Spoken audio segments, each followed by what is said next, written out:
Hey, welcome back to Module 3 of Audacious Trust. Today we're going to talk a little bit about tools, more tools. And today's topic of tools, if I were to reach into my tool belt, which I'm not wearing at the moment, is dynamic tension. Why am I doing it outside? Well, one, because I love nature, and I also think it's a fantastic tool when it comes to practicing audacious trust and getting to really know how to trust yourself. So one of the things that I love to do is be outside and do hard things.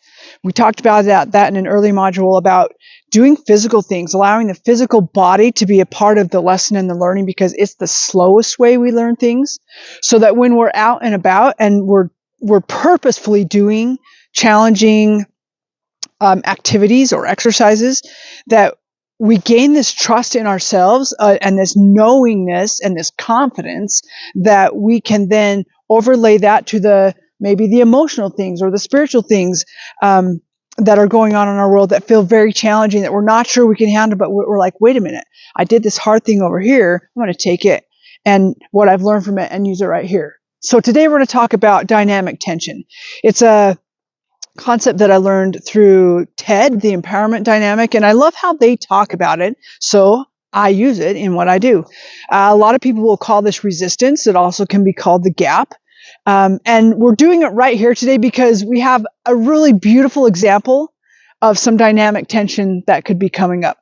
We're out doing some training today. I'm with Leah, who's behind the camera, and we're going to climb this hill, only today it's stairs. So let me explain a little bit about what dynamic tension is. So when you are learning to trust yourself and you've set an intention of something that you're wanting to accomplish, you have this picture of something that's out there, right? And we start getting the picture, but more than the picture, you've got to have the feeling of that thing that you're really wanting to accomplish. Let's say you're wanting to build a course, for example. You got to have a feeling of like what it's like to have that course finished and to watch people go through that course and to like feel the excitement and to start using the tools. That's a hint to use the tools. And you got to have that inside your body. And so we set it out there like an anchor. So if we're using this hill, our intention is that sign. It's a sign up there that says, use the stairs. You can't see that very well. Looks like a person. We're going to use that as our intention. Some people like to call it goals. I prefer intention. Again, that's a word energy that we can talk about at another time. So, and then this is where we're currently at the bottom of that hill. And between us and the hill is a whole lot of resistance or dynamic tension. So what that is it's this place that we're desiring to get to, we're looking to create and making the steps there. So between there and here, it's like a rubber band. It's a pull. And it's the tension of like, can I really get to the top of that hill? What's it going to take? What's the energy? What's it going to take for me to build a course? What's it going to take for me to run 100 miles? What's it going to take for me to repair a relationship? What's it going to take for me to whatever that is for you? Maybe that's just having audacious trust inside of yourself. And so we're standing here and we stretch the thing that we're wanting up there to the top and we're going to anchor it and we feel that pull. And sometimes it is not comfortable, not even a lot. We start having self-doubt. We question whether or not we can do it. Our energy levels may be low on some day. Physical pain. Oh, physical pain. Thank you, Leah. Actual physical pain sometimes. And I actually appreciate you bringing that up because part of it when we do this audacious trust building is we're healing ourselves emotionally as well. And sometimes when we heal ourselves emotionally, and I'm actually getting to go through this right now, is we have what feels like sickness come into our body. And sometimes it can be actual sickness because we've shoved so much stuff down and listened to everybody else outside of ourselves that when we're practicing the intention of we're right here and audacious trust is out there, there's a lot of tension. And all that shit has to come out. So I really appreciate that you brought that up. So physical pain may be a part of that. Most likely will be a part of it. And so it's this tension of how am I going to release that tension? and from the place that I'm currently at and the place that I want to be. So we're standing at the bottom of the hill, and you can see the actual goal. I have no idea where I'm pointing, but it's up there somewhere.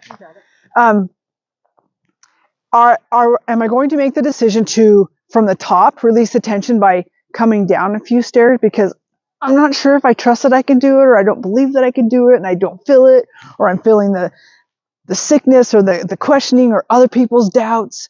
Am I following old patternings and old beliefs and doing what I've done in the past and let go of that tension by lowering my standards? Or am I going to practice audacious trust and start taking the steps from the bottom to relieve that tension? And that feels amazing. That feels amazing. But here's the thing. When you're closing that gap, you've got to do what I call practice the plateau. There's going to be moments when in this dynamic tension, you're like, okay, I don't feel the pull as much, and like, really, what's it doing? And pausing. Sometimes we're not seeing a lot of movement or a lot of growth. It feels like it. And this is that place where I say, sit down for a moment, pull out the snacks. Snacks are important, whether that be actual physical snacks, or you're listening to good music, or you're listening to something inspiring, or you're writing, the way that's going to fill yourself. But this is the other thing I'm going to really encourage you to do, and that's to do this. Turn yourself around and take a look at how far you've come. Like, look at the actual fact that you're no longer at the base level. You've created a new base, which has released that tension for you, which now allows you to either keep going and releasing all that tension, or to set a new spot and create a little bit more tension because you know you can handle it now. And so the tool is simple, and it's just a matter of you learning how to trust yourself and how you're going to release that tension. And is that by following old patternings and coming down the stairs towards where you've already been at that feels really crappy, or you wouldn't be here, or you're going to leave that marker and start taking the steps, even if they're uncomfortable, and especially if they're uncomfortable. Finding the plateau, looking back, all kinds of celebration. We're full-on believers in celebration. I believe that's a tool we're going to talk about in a different video. Have some snacks, refuel, and then continue to take those steps. We'd love to hear from you about what intentions or things are you creating in your world, and what's the dynamic tension that you're feeling? It's mostly from the outside, but it also sounds like the inside. Is it voices in your head? Is it old patterning? Is it someone outside of you that's like feeding into your doubts? And then how can we support you? What does it look like for us to say, you can do this? You can do this. Is it words of encouragement? Is it like a text message, or you just needing to check in? We would love to hear from you, how you're using the tool, and what kinds of experiences you get from learning how to practice the release of dynamic tension in a way that gets you to your goals. All right, an addition. This is a bonus. Thank you, Talia. One thing that I forgot to mention and touch on is this concept of overwhelm. And I want to say it's something that we put on ourselves because of the doubts and the fears and the tension. So know that it's something that can be very easily moved through. I don't want to say overcome, because overwhelm is something that we move through. It's not necessarily even a real thing, although it's a real thing. So standing here at the bottom, if you're a newbie or you're tired maybe today like I am, you look at that and you go, oh my gosh, I don't want to do that. Like, all of those steps and all the things that I've got to do, and you start taking a few, and other things come in of like, oh, I have to do that too, and oh, I've got to do that too, and I gotta learn this. Right, the tools. I have to. I was well on my way, and now you're saying I've got to learn this thing and that thing, and that's something else we can talk about as well, about using the talents and skills of other people to help in that dynamic tension. But for now, it's a matter of chunking it down. I don't know if you can see it very clearly, but that whole set of stairs has a set of about 6 or 7 stairs, maybe 8. And then there's a plateau. And there's another 6 to 8 and a plateau. 6 to 7, 8, or a plateau.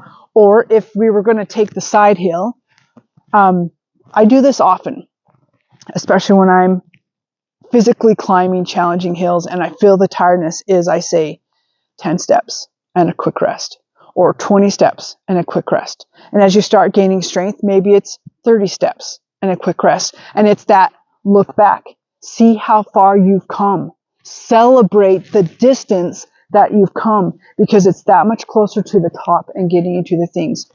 Overwhelm can be easily undone and unwound by chunking it down and trusting, having that audacious trust in yourself that you can keep going, even if it's one baby step at a time. Just saw tired. Totally just saw Kai out right out in the open. Just a reminder, whatever your dynamic tension is, it's something you get to do. No one's telling you have to. You've chosen it. Yeah, you've chosen this challenge for yourself. And it's so normal to have places of overwhelm, but remind yourself how amazing it's going to feel and who you become on the journey to get to whatever guidepost that you've set for yourself. I love that you just said that, because I don't think I talked about how amazing it's going to feel when you're at the top, because it's really freaking amazing. And the growth that you're like, you get up there and you're like, one, you see things from a whole new perspective. And then you're like, wait a minute, I just did that thing. Like, I'm actually that strong and stronger. What else can I do?